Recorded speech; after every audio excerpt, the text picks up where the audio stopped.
तो चलिए आज का वीडियो देख लेते हैं। आज का वीडियो बीए द्वितीय वर्ष के सभी छात्रों के लिए बहुत इंपॉर्टेंट होने वाला है, क्योंकि आज के इस वीडियो में समाजशास्त्र के टॉप 25 यानी कि 25 प्रश्नों को हमने कवर किया है, जो कि आपके ऑब्जेक्टिव से हैं। ठीक है, तो इस वीडियो में हमने जितने भी प्रश्नों को कवर किया है सभी टॉप लेवल के हैं। और अगर आप बोर्ड पेपर में 95% लाना चाहते हैं तो इस वीडियो को लास्ट तक देखें, और चैनल बनाए तो चैनल को सब्सक्राइब करें, बेल आइकन को जरूर ऑन करें। तो चलिए आपका पहला प्रश्न देख लेते हैं। आपका पहला प्रश्न है कि social change in modern India पुस्तक किसकी है।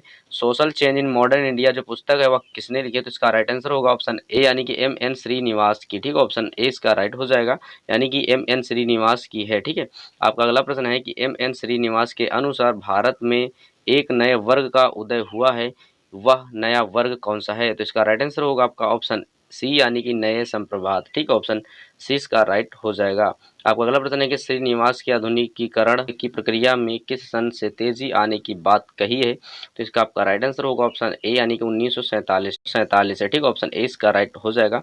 आपका अगला प्रश्न है कि मार्क्सवादी सिद्धांत नए वर्ग को प्रकार से विभाजित करता है, तो इसका आपका राइट आंसर होगा ऑप्शन ए यानी कि दो। ठीक है, दो भागों में विभाजित करता है। ठीक है, आपका अगला प्रश्न है कि मार्क्सवादी सिद्धांत के अनुसार नए वर्ग कौन से हैं, तो इसका राइट आंसर होगा ऑप्शन सी यानी कि उपर्युक्त दोनों। ठीक है, उपर्युक्त दोनों का मतलब होगा पहला है पूंजीपति वर्ग, ठीक है, दूसरा है मजदूर वर्ग। ठीक है, तो इसका राइट आंसर होगा ऑप्शन सी यानी कि उपर्युक्त दोनों। ठीक है, आपका अगला प्रश्न, ईसाई धर्म को प्रचारकों ने किस सन में शिक्षा के लिए कोलकाता के एक तरुण सभा की स्थापना की, तो इसका राइट आंसर होगा ऑप्शन ए यानी कि 1819 में। ठीक है, ऑप्शन ए इसका राइट हो जाएगा। ठीक है, आपका अगला प्रश्न है कि किसने 1849 ईस्वी में कोलकाता में एक बालिका विद्यालय की स्थापना की, तो इसका आपका राइट आंसर होगा ऑप्शन डी यानी कि जे.डी. विथुन ने। ठीक है, ऑप्शन डी इसका राइट होगा, यानी कि जे.टी. वेथुन ने की थी। ठीक है, आपका अगला प्रश्न होगा कि 1854 ईस्वी में चार्ल्स पत्र में किस क्षेत्र की आवश्यकता पर बल दिया गया है, तो इसका आपका राइट आंसर होगा ऑप्शन सी यानी कि स्त्री शिक्षा पर। ठीक है, ऑप्शन सी इसका राइट हो जाएगा। आपका अगला प्रश्न है कि अखिल भारतीय महिला संघ की स्थापना कब हुई, तो इसका राइट आंसर होगा ऑप्शन डी यानी कि 1926 में। ठीक है, ऑप्शन डी इसका राइट हो जाएगा।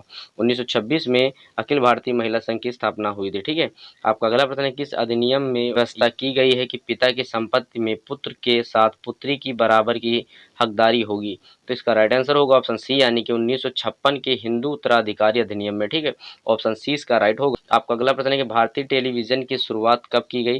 भारतीय टेलीविजन की जो शुरुआत की गई थी वह किस सन में की गई, तो इसका आपका राइट आंसर होगा ऑप्शन ए यानी कि 1959 में। ठीक है, ऑप्शन ए इसका राइट हो जाएगा। ठीक है, आपका अगला प्रश्न है कि छोटे पर्दे के कार्यक्रम किस सन में से शुरू हुए, तो इसका राइट आंसर होगा ऑप्शन ए यानी कि 1970 के मध्य में शुरू हुए। ठीक है, ऑप्शन ए इसका राइट होगा, यानी कि 1970 के मध्य में छोटे पर्दे के कार्यक्रम शुरू किए गए थे। ठीक है, आपका अगला प्रश्न है कि योगेंद्र सिंह ने किसका विस्तृत विश्लेषण किया है, तो इसका राइट आंसर होगा ऑप्शन बी यानी कि राजनीतिक आधुनिकीकरण का। ठीक है, ऑप्शन 20 का राइट हो जाएगा। आपका अगला प्रश्न है कि मॉडर्नाइजेशन ऑफ इंडियन ट्रेडिशन किसकी कृति है, तो इसका आपका राइट आंसर होगा ऑप्शन बी यानी कि योगेंद्र सिंह के। ठीक है, ऑप्शन 20 का राइट हो जाएगा। आपका अगला प्रश्न है कि भारत की वर्तमान साक्षरता दर लगभग क्या है, तो इसका राइट आंसर होगा ऑप्शन ए यानी कि 75 यानी कि 75% है। ठीक है, 75% भारत में वर्तमान साक्षरता है। ठीक है, आपका अगला प्रश्न है कि आधुनिकीकरण का क्या परिणाम है, तो इसका राइट आंसर होगा ऑप्शन डी यानी कि इनमें सभी। ठीक है, इनमें से सभी के मतलब नए वर्गों का उदय एवं साक्षरता वृद्धि एंड बेरोजगारी। ठीक है, ऑप्शन डी इसका राइट होगा, यानी कि इनमें से सभी। आपका अगला प्रश्न है कि भारतीय संविधान के किस अनुच्छेद में पिछड़े वर्ग शब्द का प्रयोग किया गया है, तो इसका राइट आंसर होगा ऑप्शन ए यानी कि अनुच्छेद 16(4) में। ठीक है, ऑप्शन ए इसका राइट हो जाएगा। आपका अगला प्रश्न है कि संविधान के किस अनुच्छेद द्वारा राज्य विधानसभाओं में अनुसूचित जातियों एवं जनजातियों को प्रतिनिधित्व प्रदान किया गया है, तो इसका राइट आंसर होगा ऑप्शन बी यानी कि 332 में। ठीक है, ऑप्शन 20 का राइट हो जाएगा।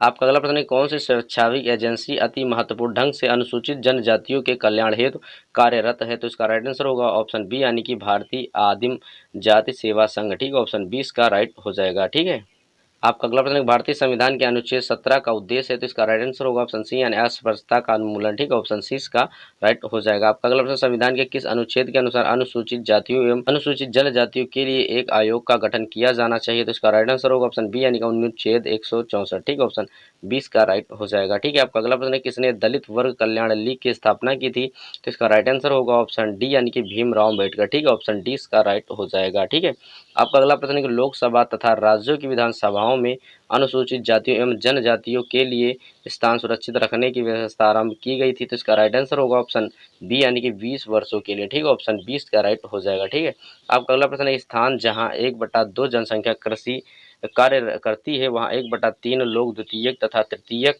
व्यवसाय में लगे हों, उस स्थान को कहा जा सकता है, यानी कि उसे क्या कहते हैं। तो इसका राइट आंसर होगा ऑप्शन सी यानी कि ग्रामीण बाजार कहते हैं। ठीक है, ऑप्शन सी इसका राइट हो जाएगा। आपका अगला प्रश्न है कि अस्पृश्यता का निवारण अधिनियम कब पारित हुआ, यानी कि अस्पृश्यता का अधिनियम जो पारित हुआ वह कब पारित हुआ। तो इसका राइट आंसर होगा ऑप्शन सी यानी कि 1955 में। ठीक है, ऑप्शन सी इसका राइट हो जाएगा। ठीक है, चलिए अगला प्रश्न देख लेते हैं। आपका अगला प्रश्न है और आपकी वीडियो का लास्ट प्रश्न है कि किस अधिनियम ने हिंदू विवाह संबंधी अंतर्विवाही नियम को बदल दिया।